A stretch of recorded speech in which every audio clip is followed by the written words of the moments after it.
Hi, folks. I wanted to share with you an update regarding this event called Dragon and Fire Dragon that we are holding on May 10th. So May 10th happens to be my birthday, and we are holding this competitive event. Let me give you a little bit background about it before I detail out the event. So most of us are runners or athletes of different kinds. We go to the gym, etc. The question that has always been on my mind is the 5 to 10 hours a week on average that we spend on running or going to the gym or a mixture thereof. Is it the most optimally spent time? Uh, and I've seen runners for the last 15 plus years that I have been running. They don't tend to look very fit. They may look thin. They don't seem to have the muscle mass, etc. And although running is very good for cardio, so I'm not discouraging running. I still run. I do ultra distance events and so on, but it there is some value to thinking about six fitness from a 360-degree perspective. So for that, I have designed this event called Dragon and Fire Dragon. Uh, but before I get into that, there are a few thoughts I wanted to share. One of them is, it happens to be that muscle mass is really our organ for longevity. So a lot of our how long we will live and how healthy lives we will live, a lot of it is a function of muscle mass, according to a lot of studies that have happened.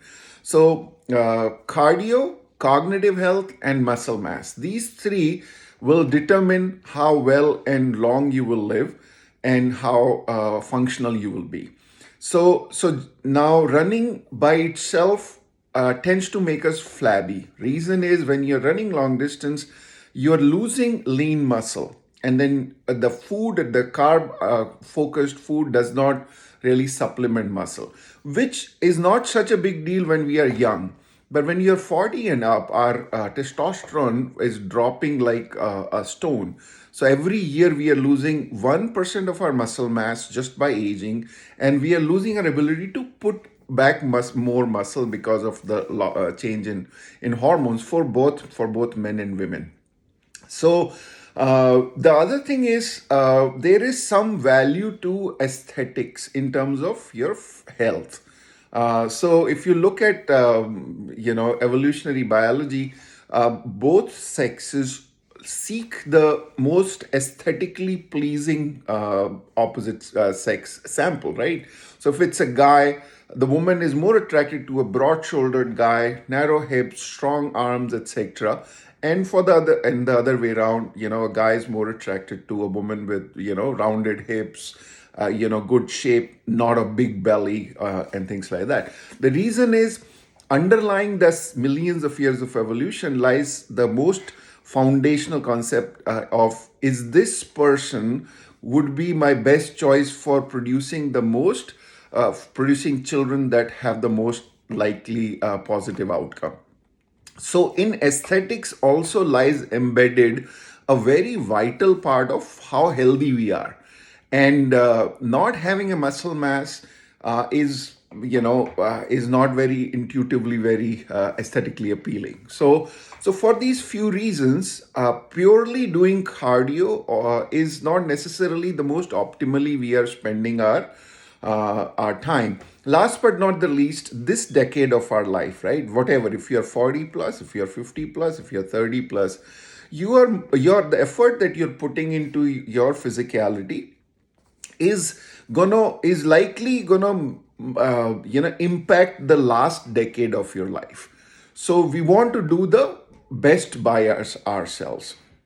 So, in order to do that, what I have come up with is like a 360-degree thought process towards fitness, which incorporates muscle strength gain, which incorporates cardio, which incorporates your flexibility, etc. Because what I've realized is that even though running a marathon is a very difficult thing to do, and we all do it, but we also realize that that's not the most ideal fitness event in the world.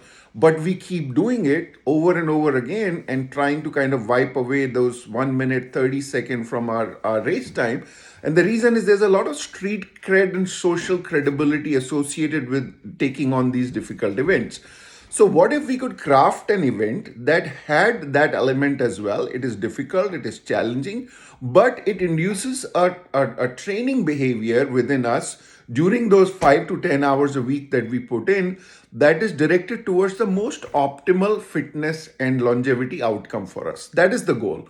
So this event that I have designed has is constitutes of it's an endurance event.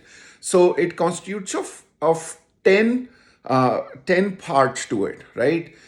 So basically the first part of it is, you are given an option of 5 cardio events, out of which you have to choose 4. So these cardio events, these cardio efforts are running, biking, swimming, rowing, and stairmaster. So out of these 5, you have to choose 4, and the distance associated with each one of them. For example, running is 5K. So you run 5K, you do rowing for 5K, you do 150 floors of stairmaster, you do 500 meters of swim, and you do 10 mile of biking. So out of these 5, you can choose 4, because maybe you don't know swimming, or maybe you don't want to do rowing, whatever. Then you move on to the next. And you can do all of this in any priority you like, right? You can choose what you want to do first or second or last. Then the second part of this bucket of events is, you have to do 25 pull-ups, you have to do 10 Surya Namaskar, which is sun salutation, which is a very good integrated workout for flexibility, etc. And do you do 5 minute plank? So you choose 4 out of 5 of those cardio events, then you execute on these 3. Then there are 5 options you have, out of which you pick 4 in terms of showcasing your strength. So you have to do 10 reps. So you have to do one set of 4 out of 5 of these options. These options are bench press, squats, deadlifts, hip thrusts, and a 100-second hold. And all of these you have to do with 50% of your body weight. So if you are 180 pounds, you have to do it with 90 pounds. You have to do bench with 90 pounds. You have to do squats with 90 pounds, 10 reps, and you have to do 100-second of farmers carry with 90 pounds. So out of these 5, again, you choose 4. And then lastly, you finish off everything with what we call the hard mile. Hard mile has 4 loops. So if you think of a track, so you do 1/8 of the track doing burpees if you jump forward. Then you do another 1/8 of the track doing lunges. You do another 1/8 of the track doing a bear crawl, and you finally run 1/8 of the track. So all of this finishes this event. For a reasonably fit person, which most of you are, you can execute it between 4 to 5 hours. I gave it a try. It took me a little bit, 4.5 hours or so, which I was not in a rush. And you can execute it all in your gym, or gym and outside.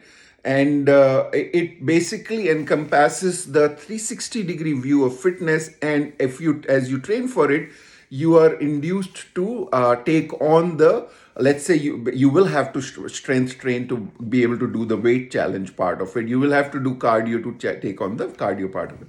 The higher level of this event is all of these things times 2. So in terms of all the cardios are also multiplied by 2. All the weights are the same 10 reps, but multiplied by twice the weight. So your body weight.